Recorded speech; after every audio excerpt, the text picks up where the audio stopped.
Can democracies fall? What does it look like when they start to slide? And what are the tipping points? These are some of the big questions I find myself asking as I look at a wave of unsettling changes in government around the world. And I wonder whether it has happened here in the past or will happen here in the future. What are the key ingredients in democracy? I mean, indeed, what exactly is democracy anyway? And what are the threats to those ingredients? When we see democratic systems weaken, how and why does it happen? And again, is it happening here? What differentiates this kind of democratic backsliding from ordinary democratic regime change? To try to find out the answers to those questions, I'm here with two of my colleagues, Sue Stokes, the Tiffany and Margaret Blake Distinguished Service Professor in Political Science, and Aziz Huq, the Frank and Bernice J. Greenberg Professor of Law here in the Law School. Sue is the director of the Chicago Center on Democracy, the president-elect of the American Political Science Association, and the author of 6 books on democratic theory and democratic erosion. The latest one, which is about to come out, is The Backsliders: Why Leaders Undermine Their Own Democracy. Aziz is the author of books and articles across a huge range of subjects, including How to Save Constitutional Democracy, co-authored with Tom Ginsburg, and The Rule of Law, a very short introduction. I've brought them here to help me understand what democracy is, what it isn't, and what can happen to it, not just here, but around the world. Have a listen. Sue, Aziz, thank you for joining me. Pleasure. So I've heard about this idea, concept, ominous threat called democratic backsliding. Can you, Sue, tell us a little bit about what that is? Is it a global phenomenon? What does it mean? It is a global phenomenon. In the last 25 years, since the sort of early 21st century, there have been about 24 countries around the world, democracies around the world, in which elected presidents or prime ministers start kind of eating up their own democratic institutions. So it's really a phenomenon of executive aggrandizement, but at a kind of extreme level. And these countries are all over the place. Every region of the world has had experiences of this kind. But it's executives who come to office and start to undermine the independence of the press and of the courts, court packing, changing the composition of high courts, attacking civil society organizations, politicizing the civil administration, the bureaucracy, making many NGOs, civil society organizations illegal, attacking the integrity of elections. And I won't bore you with the gory details, but we have to pay a lot of attention to drawing a line between normal, presidents and prime ministers sort of flexing their muscles and testing the limits of their power, and what we call democratic backsliding or democratic erosion, where both in terms of horizontal accountability to courts and legislatures and so on, and vertical accountability to voters, being held to account by the press, those things get curtailed to a significant extent, and that's what we call democratic backsliding. Great. So maybe we'll get a little detailed, but I guess I am curious about that line drawing problem because, right, you could imagine that lots of the times when there's an effective, strong leader, they might change things. Whether that might be what they got elected to do is to change some institution that's disfavored by some set of people, or to adjudicate the claims of one group in the country versus another. So what is it that makes what is it again that sort of differentiates between just regime change or leaders who change, whether that's the New Deal in American history or for lots of examples from abroad, versus democratic backsliding? I sort of obviously the strongest thing that might come to our mind, but I take it it's not usually this crystalline, would be a democratic leader who comes to power and there's never another election again, right? There's one election and that's the last election the country ever sees. But I take it instead of that, or before that happens, or something, we might see other things. And what are the features that make that democratic backsliding rather than just politics? It's a great question, and it's really a question of degree in some sense. It's when leaders who we define as backsliders are ones who sort of do all of what I just said before, kind of not necessarily all at once, but they do it all, and they do it in some kind of sequence. Mm-hmm. So they are not just, playing with the idea of packing the court as FDR did, or they're not just infringing on some aspects of press freedoms as Barack Obama did. They are they're going after all of those institutions and all of those mechanisms of accountability, and they're doing so to a pretty extreme degree. And the way that we technically count them, so we really go to a good deal of trouble to make sure that we're drawing that line properly. There's an international sort of data gathering organization called Varieties of Democracy that gathers all kinds of information from expert surveys about how governments have treated the press, how they've treated courts, how they've treated elections and election administration bodies, and so on. And if there is a sufficient kind of downgrading of those of that kind of performance in democratic terms over the period of the term in office, then they count as democratic backsliders. So that's how you catch the Viktor Orban as opposed to the sort of pretty typically ambitious politician. There are a number of sort of near miss cases. So the Johnson government in the UK, Boris Johnson government, made some moves in the direction of democratic backsliding, but it didn't amount to enough of an assault on press freedoms or the courts to count. But it's absolutely crucial that we be able to draw that line and be able to explain. I mean, that's what social scientists do. We have methods that we can point to, and then people can go and take a look and reproduce our findings and make sure that they think we've coded these things properly. Okay, that's very helpful. Aziz, you've also done work. You've written a book about this, at least one. So what? It's true. I have a hard time keeping a track of how many things. What are you up to now? Yeah. I don't know. So what do you think about how we can measure this, and how does it fit into maybe questions of law? Like, is this something that... I think it's helpful, or I find it helpful to take a step back and ask myself what I mean by democracy. Okay. Because that's a complex term. It's a term that doesn't pick out one institution. Democracies are not equivalent to elections. For example, China has actually a pretty robust electoral system at the local level, and people vote, but I think that it would be inaccurate to say that those elections made China democratic. Rather, democracy is a quality that emerges at the level of a system. It's not a quality that is captured by a single design, feature, or practice within a jurisdiction.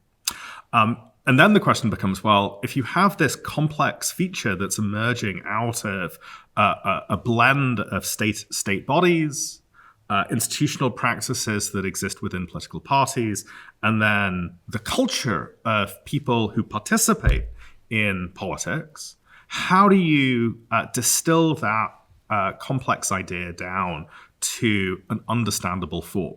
And obviously the work of political scientists, the work of Sue and her colleagues at Bright Line Watch is one approach, which is to say, look, here are the 5 or the 10 most important elements of that institutional complex that go to the index democracy. I find it helpful to think about a definition that was offered by a political scientist at NYU, and maybe you'll disagree with this, which is democracy is a system where people lose and leave office. It's a system in which there is the capacity for the polity to, in some fashion, change their mind, and in relation to changing their mind, shift policies, and in particular, shift people in office.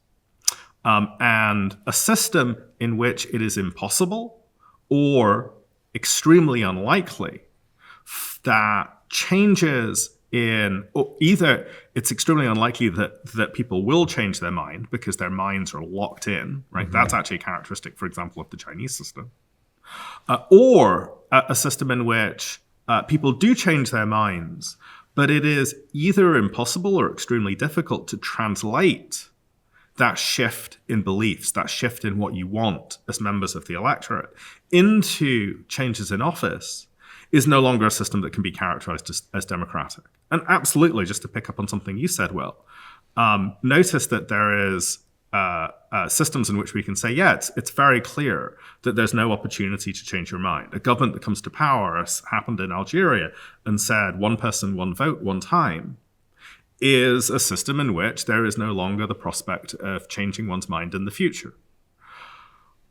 But there are systems or there are practices that have emerged to remove the practical opportunity to change one's mind as a matter of politics, as a matter of who occupies elected office, without there being a dramatic and overt shift in the institutional practices, like the calling off of all elections into the future. Mm-hmm. So I would really focus upon that one, actually pretty simple characteristic, and say, look, there's a whole bunch of things that have to fall out or they have to be true in order for people to be able to effectively change their mind politically. So just to make sure we're getting this, so that this sort of picks up on the question of why those other non-voting institutions are part of this definition. You know, there have been times you imagine a country where the people overwhelmingly vote to suppress the speech of some group, some minority. And so you might naively think, oh, well, it's maybe bad, maybe illiberal, but it's democratic because 90% of the people decided they were scared of communists and voted to suppress communist speech.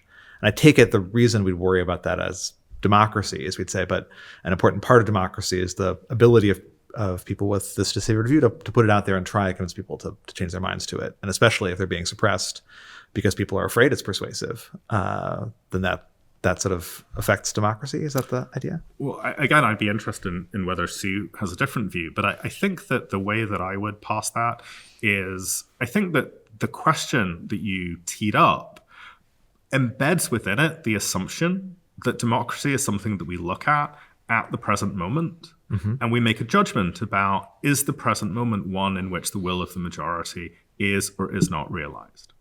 And I would push back on that definition. And that's why I offered the definition of, can we change our mind in the future? I think a more robust and useful definition of democracy does not just pay attention to the present moment. It asks about the future, and it asks about the durability of institutional and cultural frameworks in which changing one's mind politically is feasible. Mm-hmm. So to take your example, absolutely, there are instances in which the speech of a disfavored minority is suppressed extremely ruthlessly and effectively. Take, for example, child pornography in almost every jurisdiction in the world.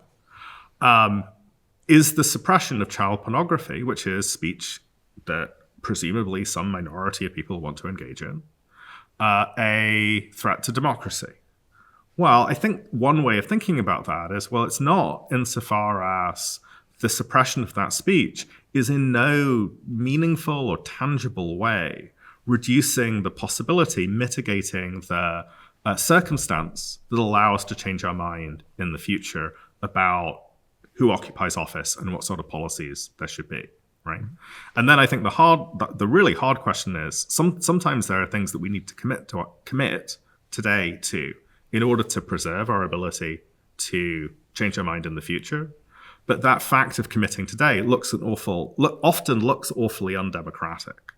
And trying to figure out what commitments we need to have today in order to preserve our ability to change our mind in the future turns out, I think, to be one of the really hard questions of democratic theory. Mm-hmm. Yeah, just to pick up on that, I think one of the dilemmas that we face as citizens in backsliding democracies is we can't be sure when we've crossed a line that past which we can't fire the government when we want to.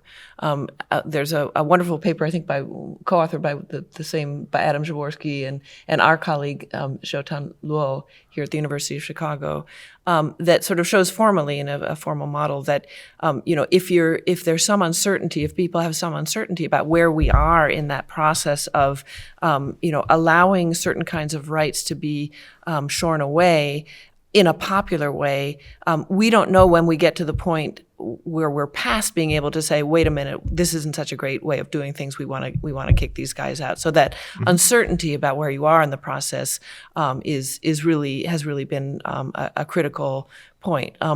I would, one way of thinking about the problem of the sort of tension between more democratic procedures and the protections of certain kinds of rights and institutional integrity. Since I'm with two law professors, I will very inadvisedly give the example of courts. So you frequently will hear phrases like, coming from presidents, prime ministers, these unelected judges just made a really unpopular decision. The people don't like it, and questioning the legitimacy of the judicial system to come to decisions that are unpopular. So that's something that we hear from Donald Trump quite often. It's something that we heard a lot from Andrés Manuel López Obrador in Mexico, who was the previous president. Judges make decisions that go against the plans, often the executive aggrandizing plans of the president. And the president says, these are unelected judges, and we need to do something about the way the courts are structured. In Mexico, they've gone to I'm sure they've gone to the extent of now all federal judges in the whole system up to the Supreme Court are going to be elected. Mm-hmm. Now, what could be more democratic than giving people the choice about which judges they want? The problem is that it also happens that this was a decision taken by a president who is very popular of a party, who leads a party that has virtual control over the whole system for reasons that are complicated, and some of those reasons have to do with popular policies and changes that he made in the country. But that means that the judges are likely to be coming from the political party that also is the party of the president and is totally subordinate to the president. So all of a sudden, a kind of check on presidential power and a kind of institutionalized balancing is gone. And the people may be quite in favor of that until all of a sudden, whoa, now we have a president who is doing things that look, terrible for us, and we have no way of constraining him or her. Yeah. So I guess when you bring in the courts, do you have the same a version of the dilemma that we started with, and certainly the dilemma we encounter in law school all the time, that when the judges rule against the things I want, they're judicial activists, and when the judges rule in favor of the things I want, they are guardians of the rule of law. So is there a social scientific way or some way to identify what really counts as the good kind of judicial review versus the bad kind of judicial review? Yeah, I'm not going to go anywhere near judicial review in this company, but I will say that what we focus on in thinking about what kinds of changes or attacks, if you will, on the courts that are part of the story of democratic erosion, we focus on institutional changes such as forced retirements and the appointment of loyalists, changes in the nomination procedures, mm-hmm. And that's very much part of the autocrat's playbook. Mm-hmm. But I'm going to leave judicial review to the experts. Let me make a different point, but I think it bears upon judicial review, which when it goes back to the example of AMLO's reforms in Mexico. In the United States, many subnational units, many states have judicial elections, and those judicial elections are hotly contested. It's not the case in Illinois, where we live, but it is the case next door in Wisconsin, where their state Supreme Court elections have been very high profile, have attracted a great deal of money and outside attention, and generated what I think by any account is robust forms of democratic engagement.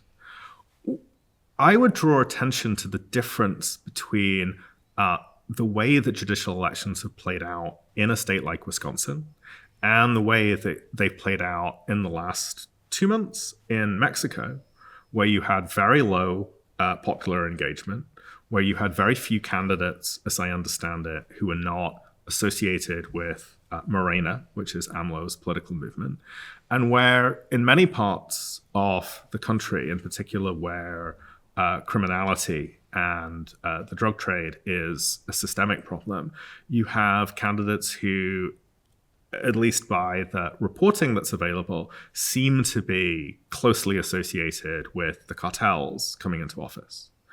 What does that comparison tell us? I think it tells us that you can have the same institution, judicial elections, being implemented in formally very similar ways in two different places. And because of the difference in the politics, because of the difference in the texture of the society. And that's why I drew attention to the presence of the syndicates and the cartels in Mexico. The effect of that same measure is going to look and be really different in the two different places.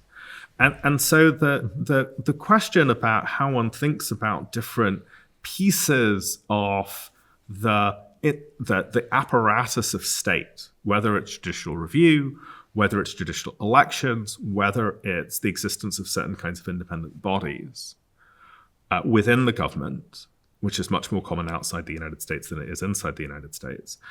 I think that those are all really challenging questions, because an institution is not a thing that doesn't vary between time and place.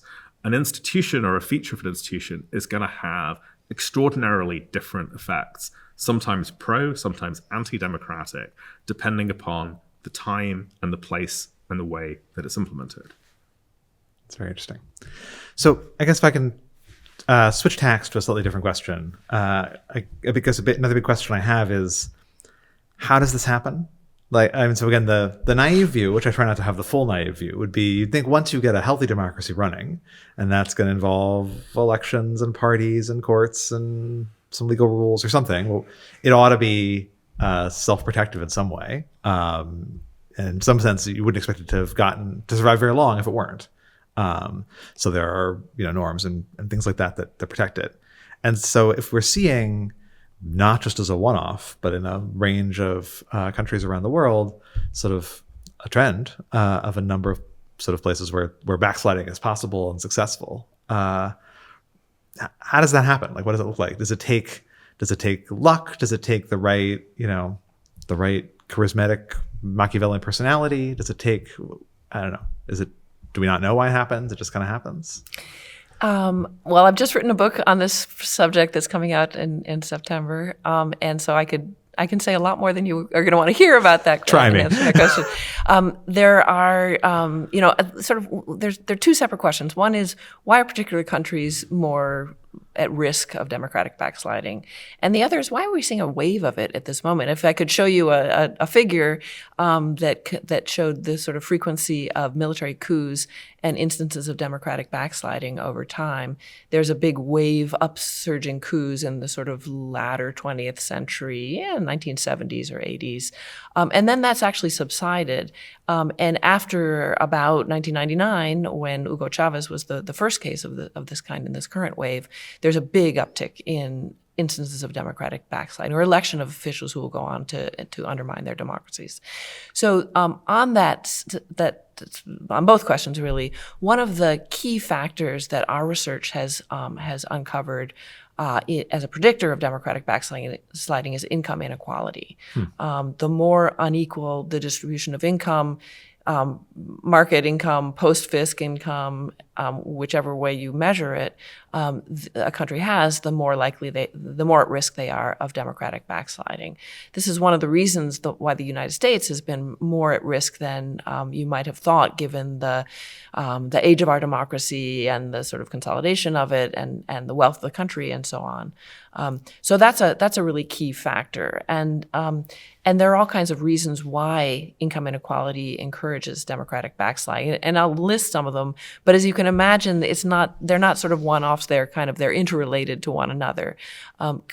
Countries, polities that are very unequal in income terms also tend to be more polarized in their politics. And the partisan polarization is known to be a predictor of backsliding. And it's not hard to understand why. When voters think that the other party coming to power is the apocalypse, they're more likely to wink at undemocratic behavior by their leaders. And that goes not just for citizens, but for elected leaders as well. I think some of what we see in the Congress, in the Republican Congress these days, I think follows that kind of logic. I may not like what he's doing, but God forbid that the Democrats be coming into power again.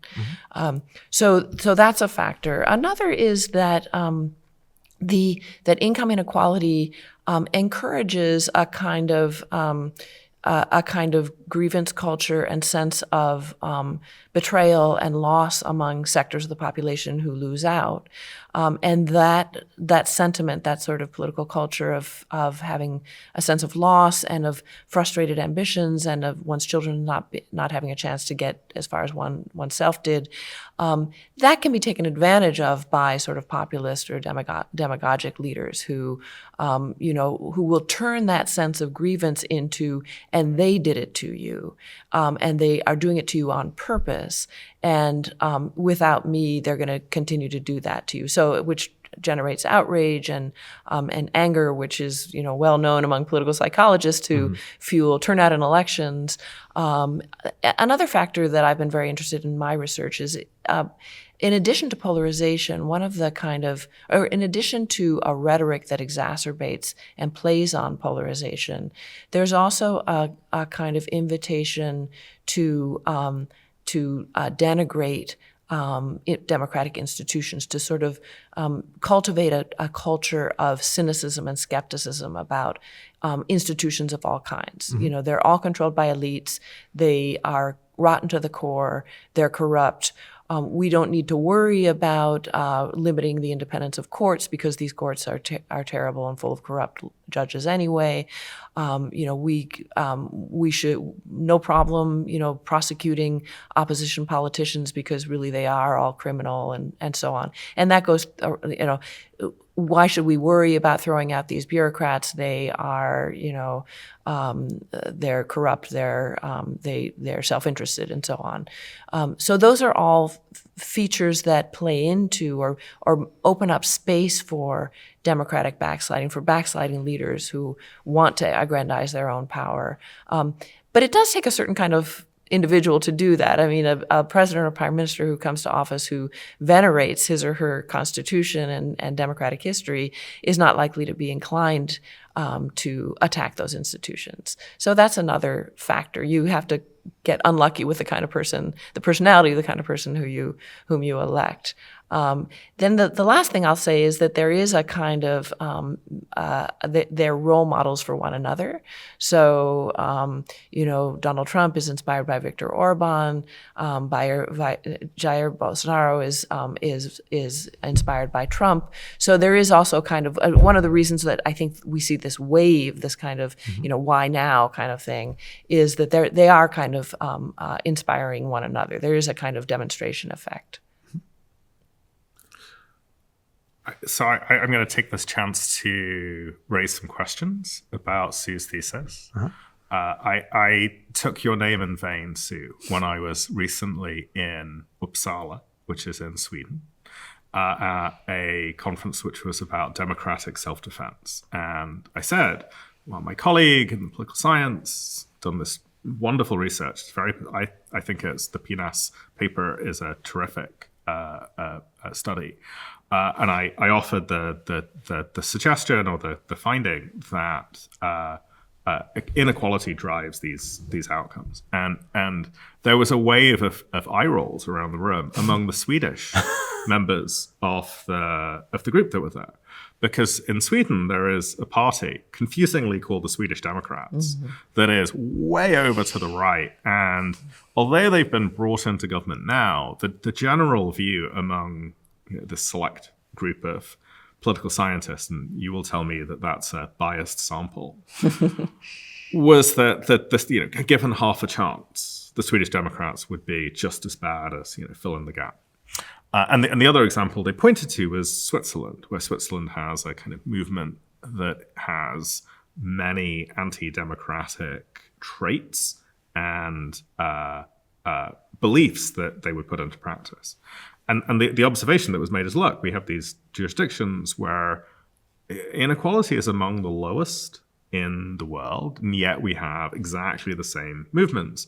And it's not that they're copycats. The Swedish Democrats have been around quite a while.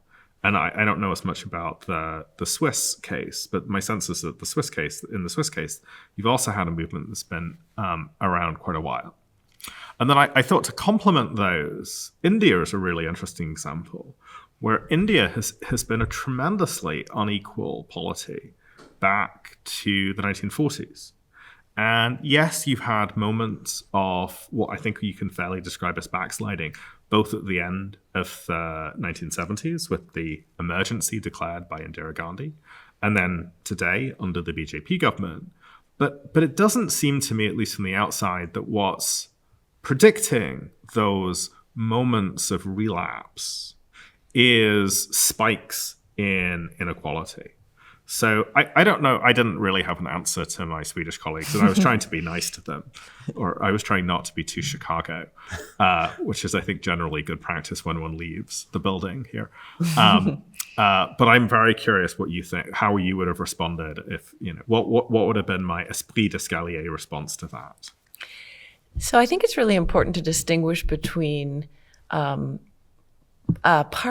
right-wing ethno-nationalist parties and left-wing populist parties that can become powerful in their systems, can grow, can attract more and more voters, can even achieve office, and democratic backsliding. So when we see cases of democratic backsliding, those are the two flavors that it comes in. It comes in the right-wing ethno-nationalist flavor, and it comes in the left-wing populist flavor. But not all leaders of those kinds, even when they do attain power, as they really have to a significant extent in Sweden, that's not equivalent to democratic backsliding. The fact that there is a far-right ethno-nationalist party in Sweden is not the same as that there's been democratic backsliding in Sweden. And I would posit that the high level of income equality, a very effective welfare state that is widely supported, even by supporters of the Sweden Democrats, and somewhat less polarization than in other polities, and somewhat higher, and this is the good survey data to show this, higher confidence in institutions in Sweden than in many other countries, that those things are kind of a reflection to some extent of higher income equality. I talk a lot about the Swedish case in my book, and it's really fascinating because here's a political party that has, sounds all the same notes, that we're under assault from these migrants. They don't fit in. They're undermining our country, our culture, and this is a party that got the second largest number of votes in the last national elections. But all of that is true, and yet nobody really is going around bashing the Swedish press. There is not a kind of assault on the courts. Nobody is going around saying that the opposition is traitorous. So something is producing a kind of garden variety right-wing ethno-nationalist party, which becomes empowered to a large extent. I mean, it's a complicated story about what their relationship is to the government, but they do have real access to power, and yet we're not really seeing the institutional assault on democracy. Mm-hmm. And I wouldn't put that all on income equality, but I think that that is part of the story. One of the other interesting pieces of the Sweden story, and you didn't realize you were doing a podcast on Swedish politics, but here you are, is Sweden does not have judicial review. The Swedish courts have no authority to speak to the constitutionality of legislation. And one of the startling, for an American, or somebody trained in the American tradition, one of the startling conversations that you have is that for Swedes, the notion that you would give the responsibility of honoring constitutional norms to judges is bafflingly silly. So on their view, there is, I think, what the economists would call a real moral hazard problem with judicial review. That once you say, look, it's the job of the people in robes to say what the basic law is, well, gosh, won't that mean that your average legislator, your average official will cease to pay attention to those questions and will say, well, I'll do what I have to do given my policy preferences, and I'll let someone else worry about its core legality. And so they thought their intuition, which this is a lesson in how our intuitions are shaped by our historical and our particular political cultural experiences. Their intuition is, well, we just don't need this institution that in other places is perceived and as you say, is attacked as a safeguard of democracy. So again, I think that the Swedish example, one of the nice things it does is it brings out some of these difficulties in working out which of the features of politics and political institutions are or are not necessary foundation stones for democracy. Can I ask about America? And maybe before asking about America in the 21st century, just to think about the sort of how to make sense of these things. I've been trying to guess whether we should think of the Franklin Delano Roosevelt administration as democratic backsliding or not. It seems like it has, obviously it was a popular, in some ways populist economic movement that did a lot of great things for the country, but it has some of the features that you both have identified. You see a institutional transformation in the norm of how often presidents run for election, not a formal violation of legal rules, but the first time somebody holds office for more than 2 consecutive terms. You certainly see assaults in the court that don't entirely succeed, but some of them succeed on the margins. And if we were applying Aziz's test of sort of, is it realistic to imagine people are going to change their minds? I think the answer would be no. The Roosevelt, sort of the New Deal policies in the Roosevelt administration seemed locked in kind of no matter what. But so on the one hand, it seems like that might count as democratic backsliding in hindsight, but that also seems counterintuitive. So I don't know what your reaction is. Yeah, to be honest, I'm not sure, and I would really want to look very closely at the various, sort of dimensions of institutional attack to have a really solid answer to that question. Yeah. I mean, the threat of court packing, how much was that? Could that have been realized as opposed to a kind of stratagem for getting some changes that he wanted? I'm not really sure. Another candidate case that one would want to look at closely is Richard Nixon in the Watergate era. I think there are the sort of attacks on the press, the many of the norm-breaking and actually law-breaking actions. That's another instance. I mean, in terms of internationally, historically, our hunch is that the 1930s was a period of another sort of wave or wavelet of democratic backsliding. And that's worrisome because the outcomes were not good at that time. But I'm not sure if Aziz may have a better sense of the kind of the Roosevelt era. But I would certainly look. In fact, we do have a project kind of underway to try to kind of move this identification of cases of backsliding in the U.S. and elsewhere backward in time, because it's we have been very focused on the 21st century, and the Nixon era and the FDR era are definitely places to look. One of the things that's striking about the FDR period and the 30s in general that gives, I think, some force to the question is there were people in Roosevelt's circle who looked to some extent to the German example, but to the Italian example, as I understand it, a little bit more, and said, hey, this is what we should do. And so I believe that was true for Walter Lippmann, but so there is, as you say, Sue, in the air at the time, a sense that democracy has exhausted itself, and that as a way of organizing our society, it has come to a close. I am not persuaded by the argument that the 30s in the US are a close case of democratic backsliding.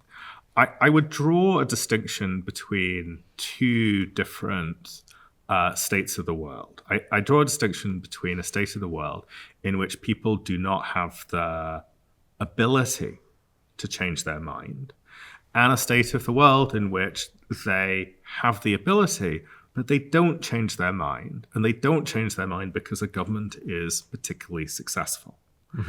I think that there are many things that governments do that count as policy successes and that have the effect of entrenching that regime in power. This is a point I think most effectively made by political scientist Paul Pearson in a really terrific book called Politics and Time, where he identifies the way in which one of the ways in which you are successful if you are a democratic politician is that you create the circumstances of your own coalition being preserved over time. So I think that is a phenomena that leads to stability in office. Mm-hmm. But I think it is a different phenomena from the one in which, for formal reasons, for reasons related to the design of institutions and the ways of translating preferences into choices, there is an inability of people to change their mind. And without taking a view about Roosevelt's court packing plan, it's hard for me to see a connection between the jurisprudence, the body of case law that Roosevelt and his advisors were kicking against. It's hard to see a connection between that set of rules and the project of democratic self-realization, right? You can kick against the courts because they're bad in a multiplicity of different ways. One of them might be courts are instrumental in the protection of democracy. And if that's the case, if you're rolling back judicial independence, then perhaps you're engaged in a backsliding project. But in many jurisdictions, our colleague Tom Ginsburg has shown, there's a terrific recent work by a man called Rand Herschel that shows the same thing. Constitutional courts, or courts in general, are put in place not as protections of democracy.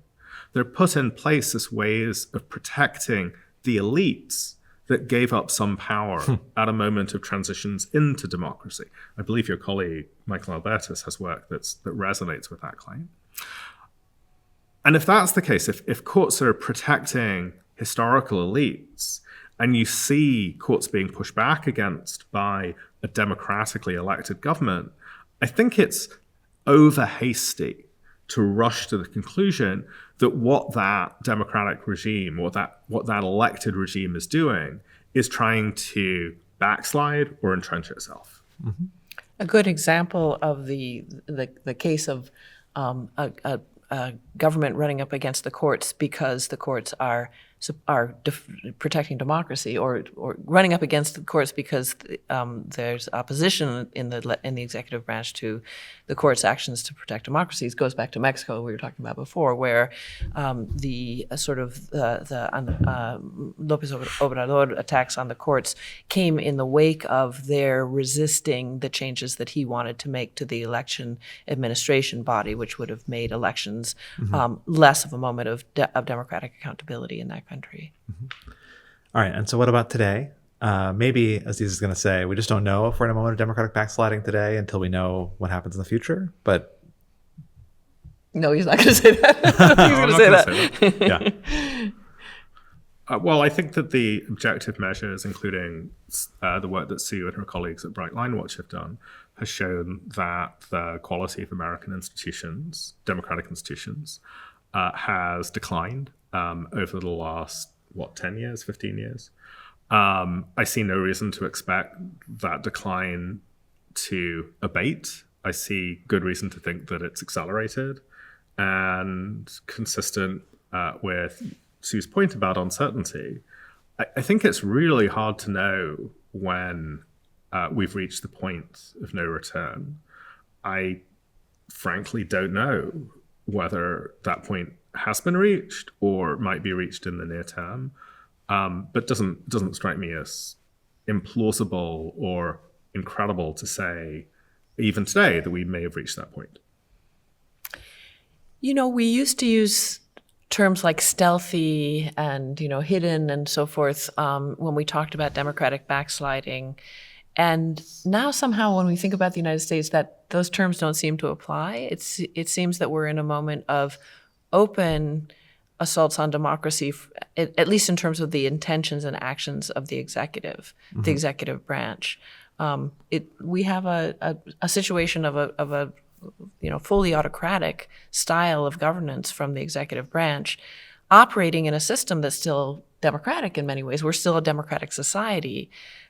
We still have popular protests and many instances of exercise of free speech and opposition organization and so on and so forth. But every move and inclination from the government is quite autocratic.